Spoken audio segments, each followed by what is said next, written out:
Olá, aqui é o Matheus Santana e hoje eu vou mostrar não só como parar de ser preguiçoso, mas também a como começar até a gostar do desconforto de fazer coisas difíceis. E nada melhor para ilustrar a ideia do desconforto do que a atividade física. Então eu vou começar por aí. Olha só, a maioria das pessoas tem uma relação conturbada com a atividade física. E não é porque elas não sabem que faz bem, todo mundo sabe. O problema é que quando elas pensam em exercício, elas pensam só no desconforto, em suar, em sentir dor muscular no dia seguinte, em respirar ofegante, em parecer desajeitado na frente dos outros. Enfim, elas criam toda uma nuvem mental negativa em volta do treino, e com isso elas acabam empurrando isso com a barriga. Mas o mais curioso é que esse tipo de aversão normalmente acontece no começo, porque quando você passa da fase inicial, quando começa a se adaptar, aí as coisas mudam. Você começa a esperar pelo treino. Ele deixa de ser um fardo e vira uma válvula de escape.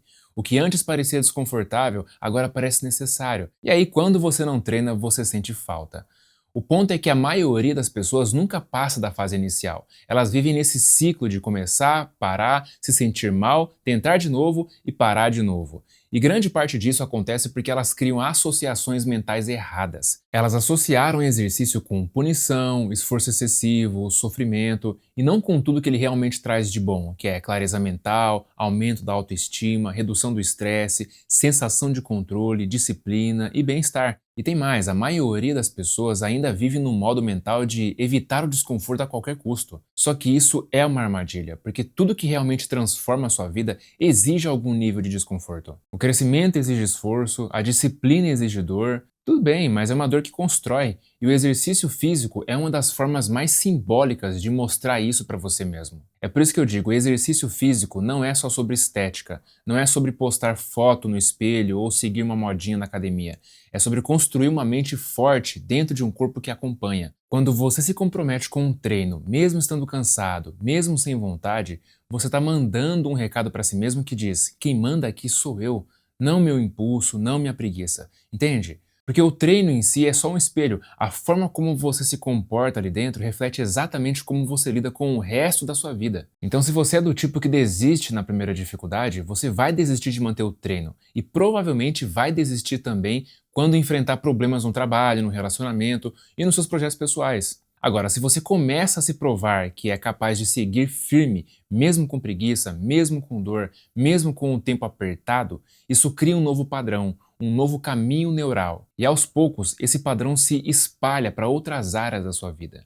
Você passa a tomar decisões melhores, a lidar melhor com a frustração, a procrastinar menos, a confiar mais em si, a sentir que de verdade você está no controle. E isso não vem de simplesmente lançar autoafirmações na frente do espelho e nem assistir vídeos motivacionais. Vem do simples ato de cumprir as suas promessas e de fazer coisas desconfortáveis mas benéficas, como a de levantar cansado pela manhã e ir treinar mesmo sem vontade. Por quê? Porque foi você quem disse que faria isso. Ninguém colocou isso nos seus planos. Você quem colocou. Então, uma vez que você definiu o que vai fazer, você precisa fazer, porque você não tem ideia do quanto cumprir com a sua palavra é algo importante para a sua autoestima. E quanto mais você se acostuma a cumprir com esses combinados, mais o seu cérebro se adapta. É o que é conhecido como neuroadaptação ao esforço, que em outras palavras é quando o seu sistema nervoso aprende a não reagir com tanta resistência ao desconforto.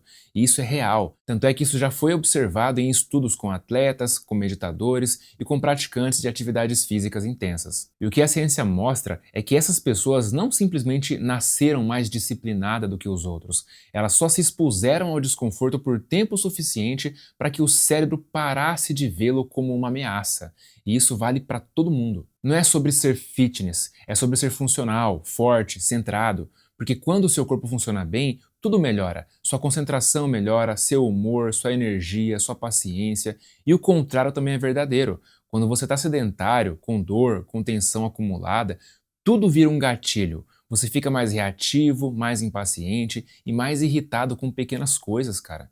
Por isso eu falo, não treine só pela aparência física, treine pelo que o treino te entrega depois. A clareza, o bem-estar, a autoconfiança, enfim, essas coisas são ainda mais importantes do que o aspecto físico. O problema é que quando você pula um treino que estava planejado, isso não afeta só o corpo, afeta a mente, afeta a sua relação com você mesmo. Porque naquele momento você tinha uma escolha, fazer o que você disse que faria ou ceder ao conforto. E o que parece só um dia de descanso extra, na verdade é um voto. um voto que você dá para sua versão preguiçosa vencer. E cada voto conta, cara, mesmo quando parece algo inofensivo. Porque é assim que a mente funciona. Ela aprende pelo padrão, pela repetição. Ela observa o que você faz com frequência e transforma isso em referência. Se você cede toda vez que está com preguiça, o cérebro entende que é assim que a gente faz e acabou. Se você quebra a sua palavra toda vez que o dia aperta, o cérebro aprende que a sua palavra não vale muita coisa. Então não importa o quanto você diga que você quer mudar, se o seu comportamento mostra outra coisa, o seu cérebro vai confiar no que você faz, não no que você diz. E com o tempo, isso vira parte da sua identidade. Você começa a se enxergar como alguém que tenta, mas não consegue, que planeja, mas não cumpre, que até se empolga no começo, mas não sustenta a constância. E com isso, a sua confiança vai sendo corroída em silêncio, porque no fundo você sabe que a sua palavra não tem mais peso. E aí, quando surge uma nova meta, um novo plano, um novo desafio, você já parte desacreditado, porque tem um histórico mal resolvido de você consigo mesmo. E é aí onde muita gente se perde, porque elas tentam resolver isso com motivação, com frases de autoafirmações prontas, ou com promessas do tipo, agora vai, dessa vez eu vou mudar minha vida. Só que nada disso adianta se a sua base continua fraca.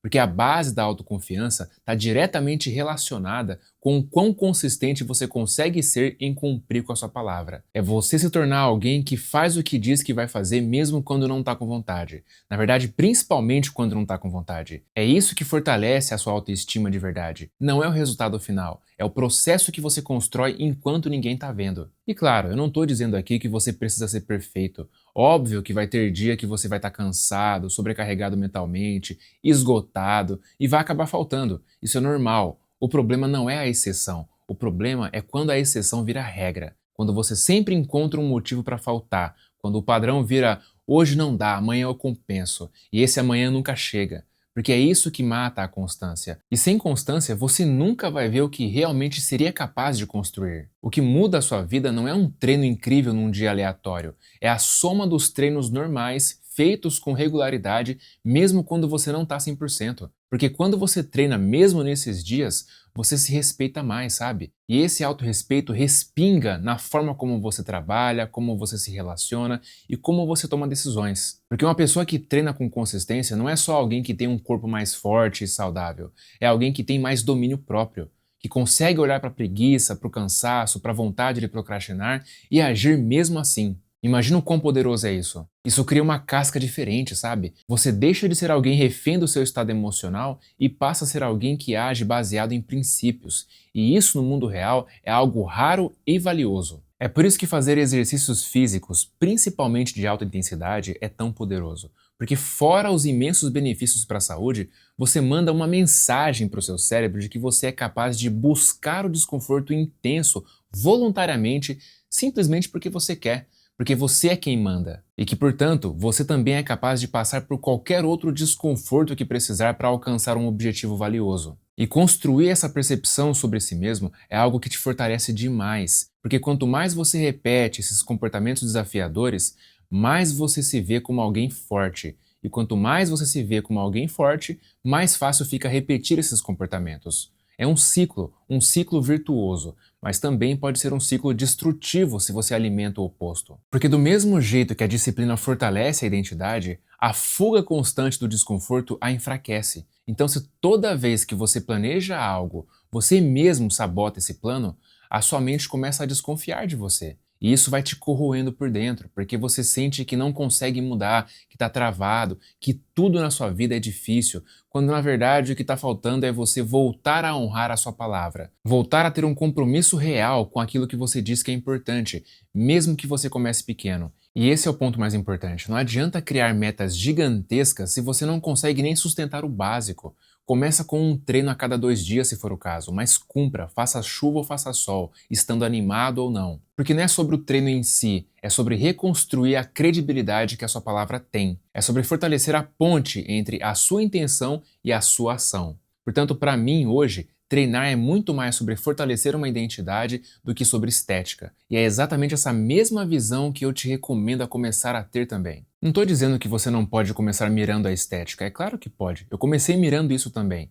Mas se com o tempo você não agregar esse outro ponto de vista sobre os efeitos do exercício físico e continuar focado somente no fator estética, você corre o risco de acabar perdendo a mão, porque você pode começar a buscar atalhos em drogas, cirurgias, dietas malucas e tudo que estiver disponível só para você continuar evoluindo esteticamente, ou pelo menos para ter a sensação de que está evoluindo, né? Mas quando você coloca o seu foco em mudar a sua identidade e passar a se ver como um certo tipo de pessoa que tem um padrão de comportamento que te inspira, os resultados acabam vindo como consequência. Porque você não está mais treinando para atingir um número na balança ou um percentual de gordura. Você está treinando para se tornar alguém que se respeita, que se ama, que honra seus compromissos e que tem disciplina.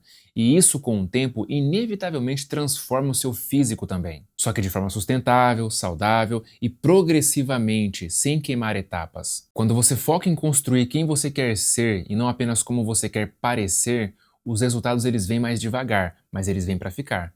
Porque você não está mais alimentando só o ego, você está alimentando o caráter, você está criando um alicerce profundo e esse alicerce é o que vai sustentar os seus resultados a longo prazo. Porque beleza física vai e volta, a performance varia o tempo todo, o corpo muda com o tempo, mas a identidade que você constrói permanece e é ela que te mantém constante, mesmo quando a motivação não está presente. Então, se você está recomeçando agora ou se está tentando achar uma motivação nova para voltar, talvez a resposta não esteja no espelho, talvez esteja na forma como você quer se enxergar, porque no fim é isso que sustenta a jornada, é a clareza de quem você quer ser e o compromisso diário com essa versão. Então não treine só para mudar o seu corpo, treine para se provar que você consegue se autoimpor desconforto por um bem maior. Treina para reconstruir a autoconfiança que talvez você tenha perdido. Treina para lembrar todos os dias que você não é refém dos seus impulsos ou desejos passageiros.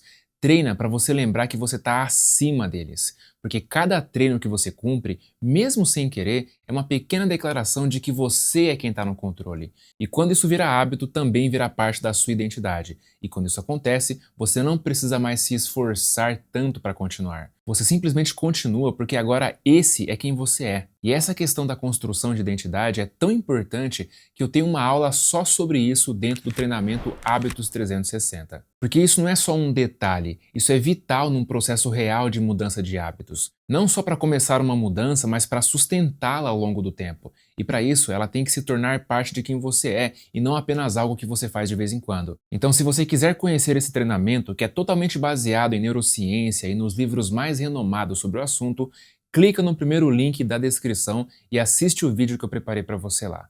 Um forte abraço e até a próxima!